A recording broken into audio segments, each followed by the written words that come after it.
It has been one of the glamour positions in college football down through the ages, USC wide receiver. We get you set for spring practice in just about 5 or 6 weeks with Nick Dempsey from Conquest Chronicles breaking down at USC at wide receiver. Juju Smith-Schuster gone after catching 70 passes and 10 touchdowns last year. Darius Rogers didn't have that type of acclaim nationally, but very productive with 56 catches last season.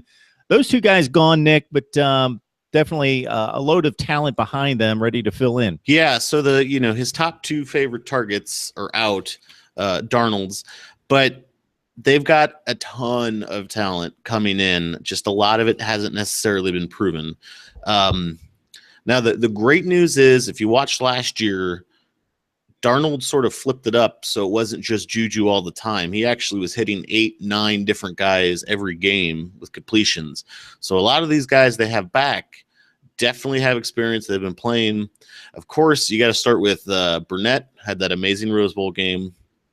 Steven Mitchell, who is probably the most battle-tested of this group. He was injured last year. He went down for the season. He should be coming back. You got Michael Pittman, who we saw starting to emerge last year, who picked up a ton of targets from Darnold, really did an excellent job.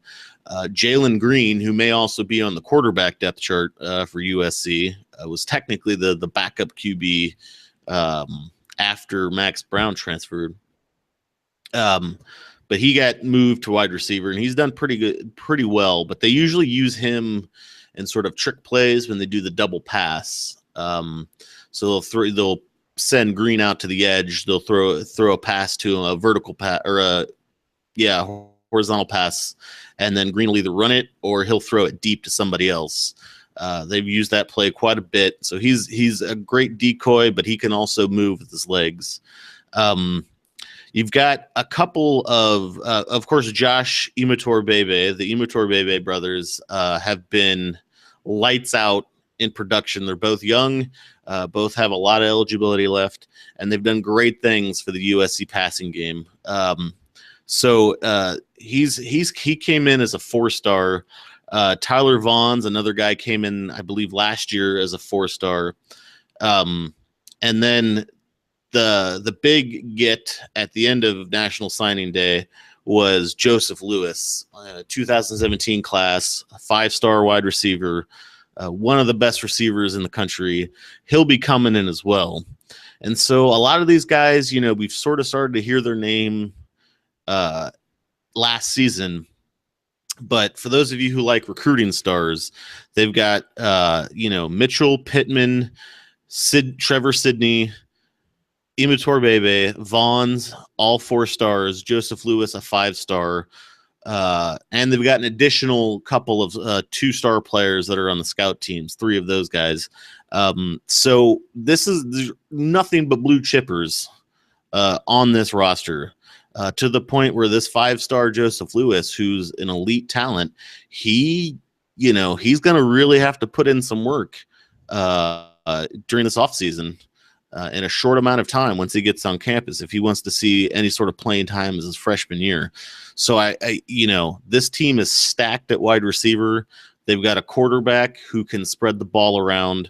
And it's going to be interesting because they almost have enough elite wide receivers to run like a traditional spread, like a straight up, Florida with Urban Meyer spread. It's amazing how much talent they have, and that's not even counting like the another half dozen tight ends they have that are all blue chippers. So a lot of these names are going to pop up on your radar. A lot of these guys we sort of just beginning to hear about, but there's not a lot of weak spots. It's just a lot of guys who are insanely talented now have a chance to prove themselves. The door's been blown wide open, and it's going to be exciting to watch Clay Helton get all those guys in practice and make them compete. So I'm very excited about this passing game for USC. They've got nothing but talent on the edge, and you should see big things from Darnold in the USC passing game in 2017. Yeah, I think you hit on something right there, Nick. I think there's something to be said for having 5, 6, 7 guys around you who are just as good, if not better, pushing you rather than being by far the best, the most dynamic, most athletic guy at your position who can go like 80%, still earn a starting job and maybe not be as good as you could be. These guys are going to have to fight it out. Lewis out of Los Angeles, of course, stays at home, not just rated highly at his position, but this is a kid that was rated by 247 Sports as one of the top 30 players in the country, regardless of position. Stephen Mitchell, nice season last year, 24 catches and a touchdown, but he actually had more production in 2015, 35 catches, 4 touchdowns. And then Burnett, of course, the Rose Bowl hero.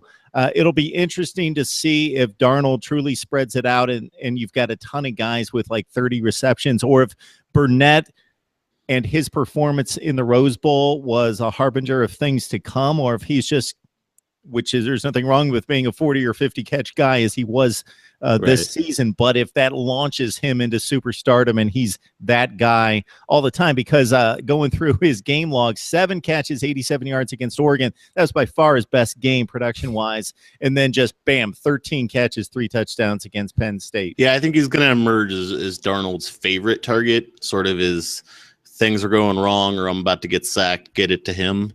They have a really good relationship. They've been working together. So I think Burnett's probably going to jump up as the number 1. But, several games last year, they had 6, 7, 8 guys with catches. And so I think Darnold's going to spread it out. I think it's going to be very difficult to stop this USC offense. But I think you're right. I think Burnett probably going to jump up to the number 1 guy. We're breaking down positional units one by one. We started at quarterback. We moved on to wide receiver. Nick Dempsey and myself from Conquest Chronicles each and every week. And we've got a Pac-12 channel that you need to check out on YouTube with a ton of USC content, Stanford, UCLA, Washington included, along with Arizona and more to come. All right, Nick, appreciate the breakdown. Of course, Mark, anytime.